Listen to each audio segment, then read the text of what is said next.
فكلي واشربي وقري عينا فإما ترين من البشر أحدا فقولي إني نذرت للرحمن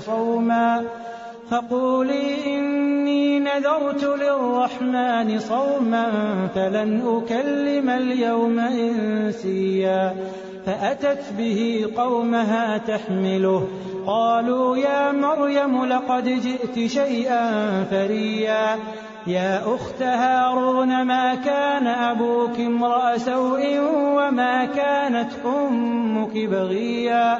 فأشارت إليه قالوا كيف نكلم من كان في المهد صبيا. السلام علیکم ورحمۃ اللہ وبرکاتہ. اعوذ باللہ من الشیطان الرجیم. بسم اللہ الرحمن الرحیم. فکلی واشربی وقری عینا فإما ترين من البشر أحدا فقولي إني نذرت للرحمن صوما فلن أكلم اليوم إنسيا فأتت به قومها تحمله قالوا يا مريم لقد جئت شيئا فريا يا أخت هارون ما كان أبوك امرأ سوء وما كانت أمك بغيا فأشارت إليه قالوا كيف نكلم من كان في المهد صبيا. شروع کرتی ہوں اللہ کے نام سے جو بڑا مہربان اور انتہائی رحم فرمانے والا ہے. فکلی پس کھا، واشربی اور پی، وقری اور ٹھنڈا کر، عینا آنکھیں، فاما پھر اگر، ترین تو دیکھے، من البشری آدمی، احدن کوئی، فقولی تو کہہ دے، انی نذرتو کہ میں نے نظر مانی ہے، للرحمانی رحمان کے لیے، صومن روزے کی، فلن اکلما پس ہرگز نہ کلام کروں گی میں، الیوم آج، انسیہ کسی آدمی سے، کسی انسان سے، فاتت پھر وہ لائی، بھی اسے، قومہا اپنی قوم کے پاس، تحملہ اسے اٹھائے ہوئے، قالو وہ بولے، یا مریم اے مریم، لقد جئتی البتہ تو لائی ہے، شیئن شے، فریہ عجیب بری، یا اختہ اے بہن، ہارونا ہارون کی، ما کانا نہ تھا، ابو کی باپ تیرا، امرا آدمی، سوءن برا، وما کانت اور نہ تھی، امو کی ماں تیری، بغیہ بدکار، فاشارت تو اس مریم نے اشارہ کیا، الیہ طرف اس کی، فقالو وہ بولے، کیفا کیسے، نکلم بات کریں ہم، من کانا اس سے جو ہے، فی المہدی گہوارے میں گود کا، صبیہ بچہ. نحمدہ ونصلی علی رسولہ الکریم. رب اشرح لی صدری ویسر لی امری واحلل عقدۃ من لسانی یفقہوا قولی. اللہم ارنا الحق حقا وارزقنا اتباعہ وارنا الباطل باطلا وارزقنا اجتنابہ. آمین یا رب العالمین. الحمدللہ اللہ تعالیٰ کا بے حد شکر احسان ہے کہ ہم سورہ مریم کو پڑھنے اور سمجھنے کی کوشش کر رہے ہیں، اور اللہ تعالیٰ کی توفیق، اس کی تائید اور اس کی مدد سے سورہ مریم کی وہ آیات پڑھنے اور سمجھنے کی کوشش کر رہے ہیں جو حضرت مریم علیہ السلام کے حوالے سے ہیں، اور اس میں ان کے بارے میں اور عیسیٰ علیہ السلام کے بارے میں صحیح ہمیں انفارمیشن دی گئی ہے. اور ان کی پیدائش کے مرحلے کو اس میں ڈسکس کیا گیا ہے، تاکہ جو ان کو نعوذ باللہ من ذالک خدا کہتے ہیں یا خدا کا بیٹا، تو پھر وہ سمجھ جائیں کہ وہ انسانوں کی طرح سے پیدا ہوئے ہیں تو وہ اللہ کے بیٹے کیسے ہو سکتے ہیں۔ تو یہاں پر ہم پڑھ رہے ہیں حضرت مریم کے حوالے سے کہ ان کو اللہ تعالیٰ نے برگزیدہ کیا، ان کو چنا، اور پھر کس طریقے سے ان کے اوپر آزمائش آئی، اور ہم نے یہ بھی دیکھا تھا کہ یہ آزمائش ان کی کسی غلطی، قصور یا خطا کی وجہ سے نہیں تھی، بلکہ اللہ تعالیٰ جب اپنے بندوں کو چنتا ہے تو پھر ان کو دیکھتا بھی ہے، ان کو کسی آزمائش میں مبتلا کر کے کہ وہ پورے اترتے ہیں یا نہیں۔ جیسے کہ ایک بار حضرت بلال رضی اللہ تعالیٰ عنہ جب ظلم و ستم کا دور تھا کہ اسلام لانے کے بعد ظلم و ستم بڑھتا جا رہا ہے، خود حضرت بلال رضی اللہ تعالیٰ عنہ کو کتنا زیادہ ستایا گیا اور کس طرح سے ان کو پتھروں پر اور تپتی ہوئی ریت پر لٹایا گیا، اور کتنا ان کی چربی تک پگھل گئی تھی، یعنی پتھروں کے اوپر اتنے گرم اس پر لٹایا جاتا تھا، گڑے بن گئے تھے ان کی پشت پر۔ تو انہوں نے کہا، ان کا جواب جو ہے کہ جب تم کوئی چیز، انہوں نے پوچھا کہ تم کوئی چیز چنتے ہو تو کیا کرتے ہو، کیا دیکھتے ہو، یعنی اس کو جو ہے چاروں طرف سے ٹھوک بجا کر دیکھتے ہو کہ یہ تمہارے قابل بھی ہے یا نہیں ہے۔ تو اسی طرح سے اللہ تعالیٰ جانچ اور پرکھ کر دیکھتا ہے جب چنتا ہے کہ یہ میرے کام کے بندے ہیں یا نہیں ہیں۔ تو ان کے اوپر آزمائشیں کسی گناہ کی وجہ سے نہیں آتی ہیں، بلکہ وہ چنے ہوئے ہوتے ہیں اور ان کو دیکھا جاتا ہے، آزمائشوں میں مبتلا کیا جاتا ہے کہ یہ صبر کرتے ہیں یا وائے والا کرتے ہیں، یا اس میں اللہ تعالیٰ کا شکر ادا کرتے ہیں اور اللہ کی طرف اور مزید رجوع کرتے ہیں۔ تو اس میں بھی جب ان کے اوپر آزمائش ڈالی گئی، ایک فرشتے کو انسانی شکل میں ان کے پاس بھیجا گیا کہ وہ کیا کرتی ہیں۔ اتنی زیادہ پاک باز اور عبادت گزار اور متقیہ اور پرہیزگار تھیں وہ، اور ان کو اللہ تعالیٰ نے جس طریقے سے کہ آج دنیا میں ہوتی ہے اولاد، اس کے علاوہ اللہ تعالیٰ نے اپنے حکم سے، اپنے کلمہ کن سے ایک بیٹا عطا فرمایا، اور فرشتے نے کہا کہ یہ اسی طرح سے ہوگا،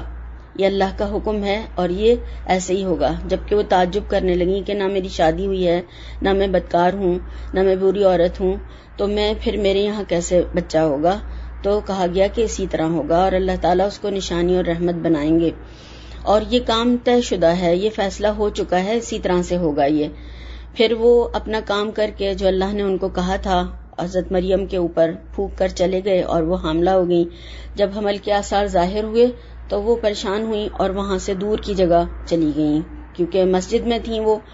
یعنی مسجد میں یعنی چرچ میں جہاں پر وہ رہتی تھیں، تو وہاں سے وہ دور چلی گئیں۔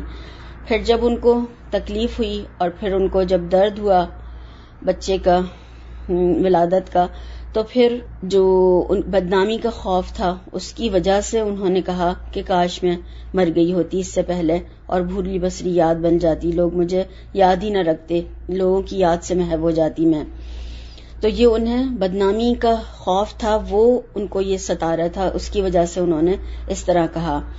تو اسی ٹینشن، پریشانی اور اسی طرح کی ان کی جو حالت تھی، ایک تو درد اور تکلیف اور کوئی ان کے پاس نہیں تھا، اور اکیلی تھیں، وہ تنہا تھیں، تو اللہ تعالیٰ نے فرشتے کو بھیجا، یعنی اللہ تعالیٰ اپنے مومن بندوں کو تنہا نہیں چھوڑتا۔ اللہ نے مدد کے لیے فوراً وہاں پر فرشتہ بھیجا کہ تم غم نہ کرو، پریشان نہ ہو۔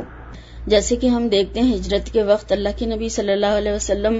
نے جو حضرت ابوبکر صدیق رضی اللہ تعالیٰ عنہ کو تسلی دی تھی نا، لا تحزن ان اللہ معنا، کہ غم نہ کرو، اللہ ہمارے ساتھ ہے۔ تو یہاں پر فرشتے نے ان کو کہا اللہ تحزنی قد جعل ربک تحتک سریا، کہ اللہ تعالیٰ نے تو تمہارے نیچے نعمت پیدا کر دی، یعنی تمہارے پاس پانی بھی ہے، اور تم جو ہو غم نہ کرو، پریشان نہ ہو، یعنی اللہ تمہارے ساتھ ہے۔ اور ایک ان کو کام کرنے کو کہا گیا کہ وہ تنے کو ہلائیں، اس کھجور کا جو درخت تھا اس کے تنے کو ہلائیں تاکہ تمہارے اوپر کھجوریں پکی ہوئی گریں اور تم اس کو کھاؤ، فکلی وشربی، اور کھاؤ اور پیو۔ تو اب یہ دیکھیں دوہرا عمل تھا یہ اس کا کہ وہ درخت کو ہلائیں، اور ایک تو درخت کو ہلانا یہ تھا کہ اتنا مضبوط درخت کیسے ہل سکتا تھا، جو حالت تھی ان کی اس کنڈیشن میں کس طریقے سے ہلتا ان سے. تو مگر یہ کیا تھا کہ وہ کوئی ہاتھ پکڑنے والا نہیں تھا، ان کو کوئی تسلی دینے والا نہیں تھا. تو وہ اس کو پکڑیں گی تو یعنی ان کو ایک تسلی بھی رہے گی، وہ سپورٹ کے لیے اللہ تعالیٰ نے ان کو وہ پکڑوایا اور ان کو وہ اس سے تازی کھجوریں ان کے اوپر گری. اور پھر وہ ان سے کہا گیا فَكُلِي وَاشْرَبِي وَقَرِّي عَيْنًا فَإِمَّا تَرَيِنَّ مِنَ الْبَشَرِ أَحَدًا فَقُولِي إِنِّي نَذَرْتُ لِلرَّحْمَنِ صَوْمًا فَلَنْ أُكَلِّمَ الْيَوْمَ إِنسِيًّا. تو کھاؤ اور پیو اور آنکھیں ٹھنڈی کرو، اگر تم کسی آدمی کو دیکھو تو کہنا کہ میں نے اللہ کے لیے روزے کی منت مانی ہے، تو آج میں کسی آدمی سے ہرگز کلام نہیں کروں گی. تو اس میں دیکھیں ایک کام کرنے کی کہا گیا کہ درخت کو ہلاؤ، اور 3 چیزیں ان کو ملی کہ کھاؤ، کھجوریں جو چنی ہوئی گریں گی ان کو کھاؤ، پانی جو تمہارے نیچے بہایا گیا چشمہ اس کو پیو، اور وقرّی عینا، اور اپنی آنکھیں ٹھنڈی کرو. اور کس سے ٹھنڈی کرو؟ اس بچے سے جو اللہ نے تمہیں دیا ہے، جس کو اللہ نے نشانی بنایا ہے، اللہ کی رحمت کی نشانی ہے وہ، اس سے آنکھیں ٹھنڈی کرو. تو نیک اولاد سے، اور غلامن زکیہ بھی کہا تھا فرشتے نے، پاکیزہ بچہ.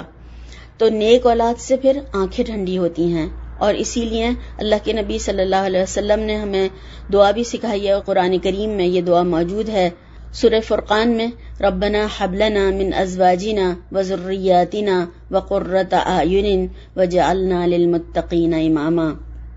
اے ہمارے رب، ہمیں ہمارے زوج سے یعنی بیویوں اور شوہر بیویوں کے لیے کہہ سکتے ہیں اور بیویاں شوہر کے لیے کہہ سکتی ہیں، اور ہماری اولاد سے آنکھوں کی ٹھنڈک عطا فرما اور ہمیں متقی لوگوں کا امام بنا دے. آمین ثم آمین. تو نیک اولاد دنیا میں بھی آنکھوں کی ٹھنڈک ہوتی ہے اور آخرت میں بھی آنکھوں کی ٹھنڈک ہوگی. اور یہ عرب جو ہے محاورتاً بھی بولا کرتے تھے، اور کسی کو دعا دینی ہوتی تھی تو قرّی عینا، کہ تیری آنکھیں ٹھنڈی رہیں. تو آنکھوں کی جلن اور آنکھوں کی تکلیف اور آنکھوں کا ضائع ہو جانا، یا پھر آنکھوں کا کسی طرح کی بیماری، کسی نقصان میں انسان کا مبتلا ہو جانا، یا آنکھوں کا کچھ بھی آنکھوں کی پرابلم ہونا، تو یہ بہت انسان کو کہتے ہیں کہ اگر آنکھوں میں کچھ ہو جاتا ہے کہ دنیا اندھیری ہو گئی. تو یہی ہے کہ اگر اولاد بھی بگڑ جائے تو وہ ماں باپ کے لیے ایک طریقے سے دنیا اندھیری ہونے کا سبب بن جاتے ہیں. تو یہاں پر یہ کہا گیا کہ تمہاری جو یہ اولاد ہے اس سے تمہاری آنکھیں ٹھنڈی ہوں گی. یہ یعنی ایسے اللہ تعالیٰ اس کو نشانی اور رحمت بنائیں گے. تو یہاں پر کہ ان کو 3 کام جو بتائے گئے کہ تم کھاؤ پیو اور اس بچے سے جو اللہ نے تمہیں دیا ہے اپنی آنکھوں کو ٹھنڈا کرو. اور پھر اگر تم کسی آدمی کو دیکھو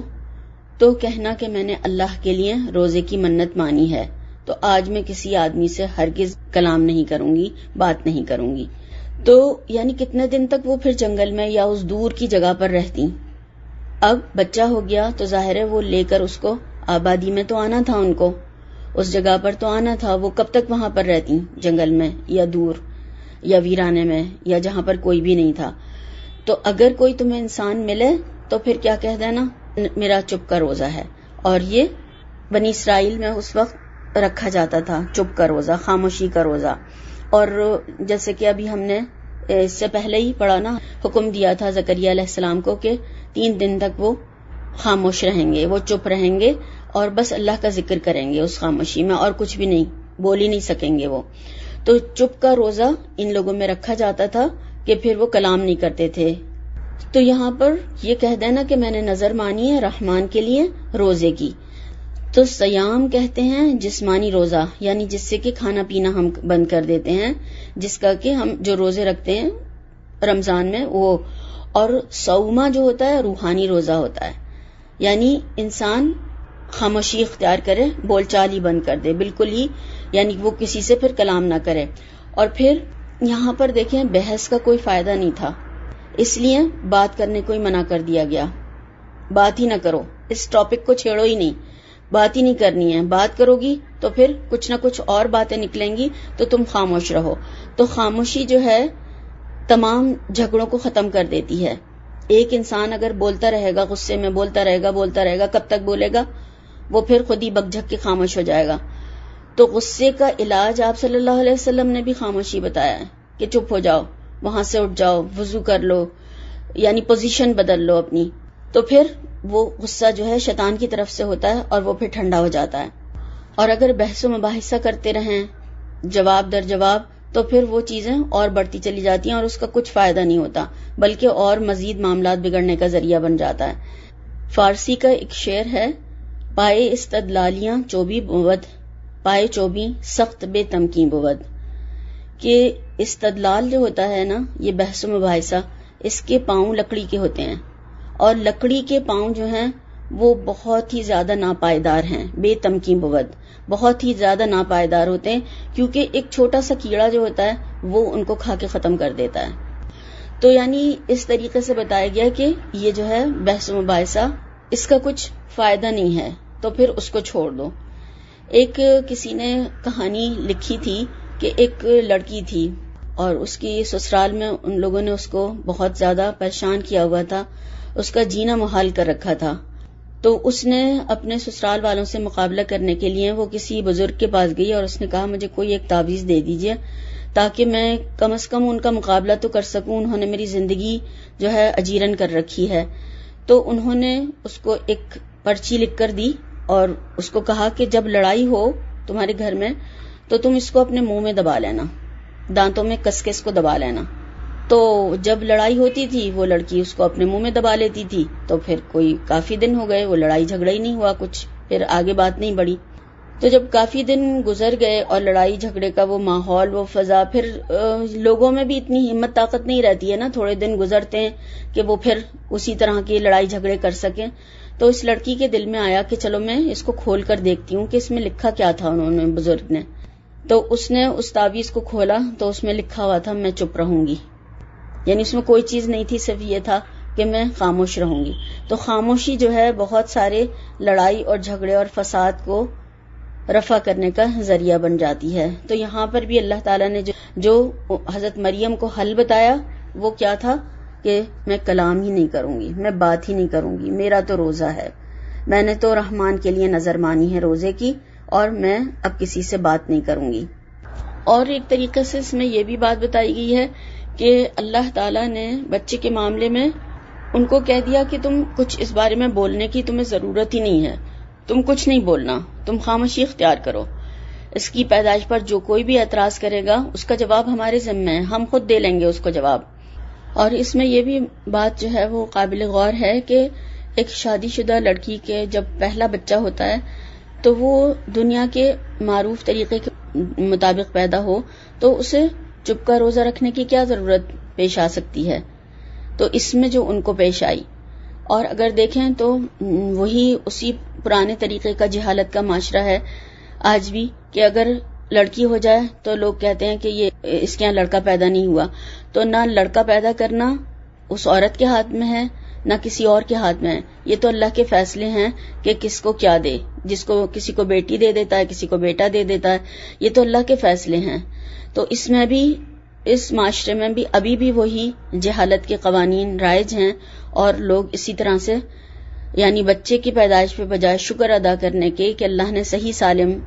بچی دی یا بچہ دیا، اور لڑائی جھگڑے اور گھروں میں فساد ڈالنے شروع کر دیتے ہیں. تو اللہ تعالیٰ ان طریقوں سے اور ان تمام چیزوں سے محفوظ رکھے اور صحیح عقل، شعور اور انسان کو سمجھ عطا فرمائے تاکہ اللہ کے فیصلوں پہ راضی ہوں. اور اللہ تعالیٰ کی طرف سے کیا بہتری ہے، اس میں کیا خیر ہے، یہ تو اللہ تعالیٰ ہی بہتر جانتے ہیں. پھر فرمایا فَأَتَتْ بِهِ قَوْمَهَا تَحْمِلُهُ قَالُوا يَا مَرْيَمُ لَقَدْ جِئْتِ شَيْئًا فَرِيًّا. پھر وہ اس بچے کو اٹھا کر اپنی قوم کے لوگوں کے پاس لے آئیں اور وہ کہنے لگے کہ مریم یہ تو نے برا کام کیا. تو کتنے دن تک وہ پھر وہاں جنگل میں رہتی یا ویرانے میں پڑی رہتی. وہ پھر وہاں سے بچے کو اٹھا کر اپنی قوم کے پاس لے آئیں اور دیکھتے کے ساتھ ہی ان لوگوں نے باتیں بنانی شروع کر دی، تانے دینے شروع کر دیے ان کو. اور فریہ کہتے ہیں، فری سے ہے یہ گھڑی ہوئی چیز، عجیب چیز، بری چیز. اور ایک چمڑے کو، سینے کو بھی فریہ کہا جاتا ہے، ادھیڑنے کو بھی اور کاٹنے کو بھی کہا جاتا ہے. اور اسی سے پھر افطرا پردازی یا افطرا کوئی نئی چیز گھڑ کر لے آنا. اور یہ اصلاح اور فساد دونوں کے لیے بولا جاتا ہے، مگر زیادہ تر جو یہ آتا ہے وہ فساد کے لیے استعمال ہوتا ہے۔ تو یعنی انہوں نے دیکھتے کے ساتھ تانے دینے شروع کیے کہ کچھ بنا کر لائی تھی تو کچھ جو لائی ہے تو وہ کوئی اچھی چیز ہوتی، مگر تو یہ کیا خراب چیز بنا کر لے آئی ہے، تیرے تو ماں باپ بھی برے نہیں تھے۔ تو جلد بازی میں انہوں نے برا بھلا کہنا شروع کر دیا ان کو۔ تو آگے جو مشکل مرحلہ آ رہا تھا اس کے لیے ان کو تیار کیا گیا اور بتایا گیا کہ تمہیں کیا کرنا ہوگا، اور اتنی عبادت گزار تھیں، ساری زندگی عبادت میں گزاری تھی انہوں نے وہاں ان پر بدکاری کی تہمت لگ گئی۔ تو پھر ان کو اللہ تعالیٰ نے یہ معاملات بتائے، سمجھایا،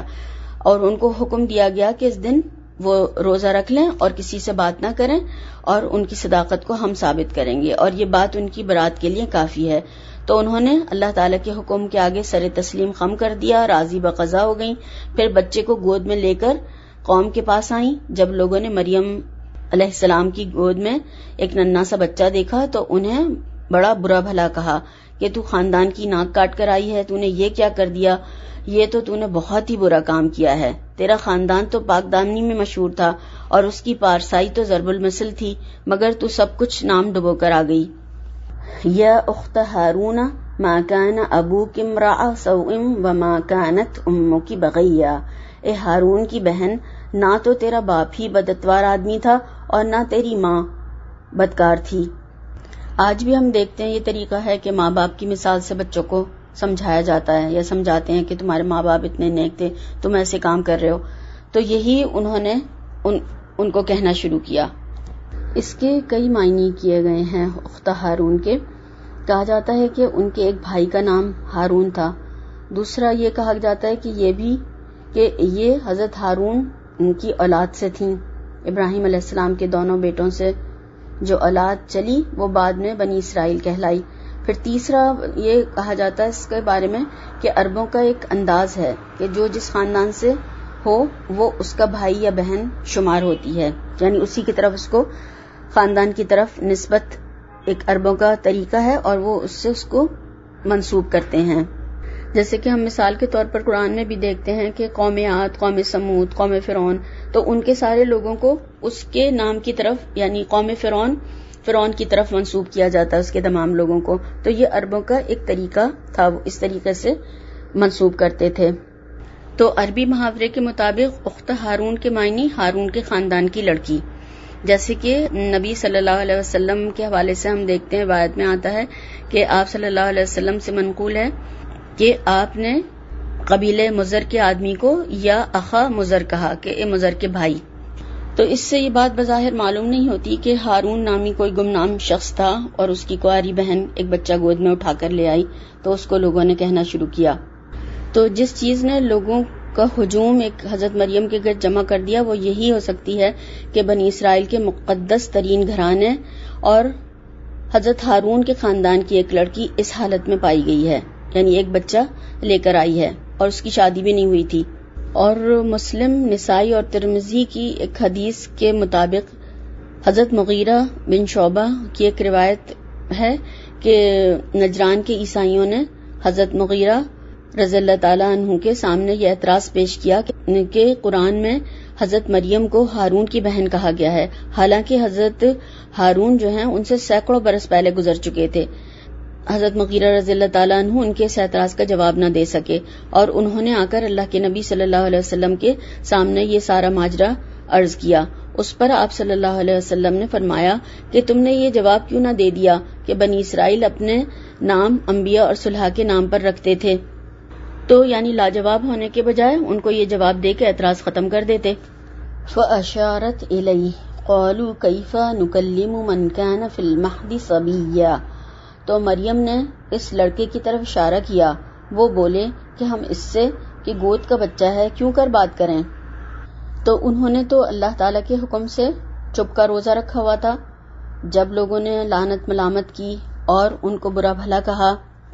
اور کہا کہ نہ تیرا باپ برا آدمی تھا نہ تیری ماں بدکار تھی، تو ایسے پاکیزہ اور شریف خاندان کی بیٹی ہے جو کہ عبادت، ریاضت اور اصلاح اور تقوی میں مشہور زمانہ ہے، تو افسوس تجھ پر کہ تو نے یہ حرکت کری ہے۔ یہ گندا کام کیا ہے، اور تیرے خاندان کی بزرگی کے تو لوگ قائل ہیں، شریف اور نیک خاندان ہے، تجھ سے تو یہ توقع نہیں تھی کہ تو ایسا کام کر سکتی ہے۔ تو انہوں نے کچھ جواب نہیں دیا، بلکہ کیا کیا، کچھ نہیں کہا، صرف اشارہ کر دیا۔ ان کی گود میں بچہ دیکھ کر لوگوں کو شک ہوا اور ان پر فوراً برس پڑے۔ حضرت مریم کو جو کچھ کہنا تھا وہ کہنے لگے، لان تان کرنے لگے، آپ پر بدکاری اور بد اخلاقی کا الزام لگانے لگے۔ آپ کا اس دن روزہ تھا، اللہ کے حکم سے رکھا تھا خاموشی کا، تو انہوں نے اشارے سے کہا کہ اس بچے سے معاملہ پوچھ لو۔ یہ دیکھ کر وہ اور بھی زیادہ غصے میں آ گئے کہ ہم سے مذاق کر رہی ہے یہ، اور ہمیں حقیر سمجھ کر ہمارا تمسخر اڑا رہی ہے، اور کہنے لگے ہم گود کے بچے سے کیسے بات کر سکتے ہیں، ایک تو نے بد اخلاقی کی اور اب ہمارے ساتھ مذاق بھی کرتی ہے کہ اس بچے سے بات کر لو۔ ہم اس گود کے بچے سے بھلا کیا بات کریں جو بول بھی نہیں سکتا ہے۔ تو وہ غصے میں تلملا اٹھے اور کہنے لگے کہ اس کی بدکاری سے زیادہ تکلیف دہ اس کا مذاق ہے کہ بھلا ہم اس شیرخوار بچے سے کیسے پوچھ سکتے ہیں، اور یہ بچہ کیسے بول سکتا ہے۔ یہ معصوم بچہ، ننھا سا بچہ، وہ سب کچھ پنگھوڑے میں پڑا ہوا سن رہا تھا۔ اور اس میں ایک بات یہ بھی ہے کہ جو لوگ حضرت عیسیٰ علیہ السلام کی معجزانہ جو پیدائش ہے اس کے منکر ہیں، یعنی اس کا انکار کرتے ہیں کہ وہ معجزے کے ذریعے اللہ نے انہیں اپنے کلمہ کن کے ذریعے پیدا نہیں فرمایا ہے، تو وہ آخر اس بات کی کیا معقول وجہ پیش کر سکتے ہیں کہ حضرت مریم کے اس بچے کو لے کر آنے کے وقت کیوں لوگ ان کے اوپر چڑھ کر آئے اور ان پر لعن طعن اور ملامت کی بوچھاڑ ان لوگوں نے کیوں کی۔ اگر وہ اسی طریقے سے پیدا ہوا بچہ ہوتا جیسے کہ ماں باپ کے یہاں بچے پیدا ہوتے ہیں دنیا میں، تو پھر لوگ ان کو کیوں ملامت کر رہے تھے، لوگ ان کو کیوں لعن طعن کر رہے تھے۔ تو اس سے پھر بخوبی یہی پتہ چلتا ہے کہ اللہ تعالیٰ نے ان کی جو پیدائش ہے وہ معجزانہ طور پر فرمائی تھی، اسی لیے لوگ جو ہے وہاں پر ان سے یہ غلط باتیں کر رہے تھے۔ اور ایک اور بات اس میں یہ بھی ہے کہ ایسی باتیں یا کسی کے بارے میں کوئی سنگن مل جائے یا کہیں سے کسی کی کوئی خبر لگ جائے تو ایسی باتیں لوگ دوسروں کو اس طریقے سے پہنچاتے ہیں جیسے کہ اللہ اور رسول صلی اللہ علیہ وسلم کی باتوں کو پہنچانا چاہیے، یعنی جو فرض کی ہوئی باتیں ہیں، جو تبلیغ کا کام ہے، وہ کرنے کے بجائے اس کو چھوڑ کر اگر کسی کے بارے میں کوئی اسکینڈل پتہ چل جائے یا کسی کے بارے میں کوئی غلط باتیں معلوم ہو جائیں یا پھر کسی کا اس طریقے سے کوئی معاملہ سامنے آ جائے تو وہ لوگوں کو اس طریقے سے پہنچاتے ہیں جیسے کہ اللہ اور رسول کی باتیں پہنچائی جانی فرض ہیں۔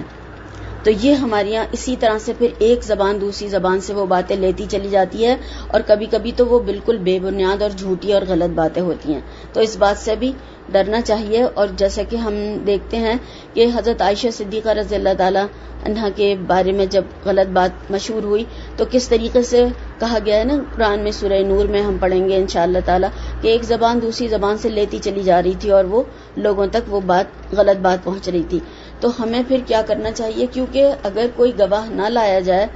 تو پھر اس کے لیے کہا گیا ہے کہ 80 کوڑے مارے جائیں اگر شہادت نہیں ہے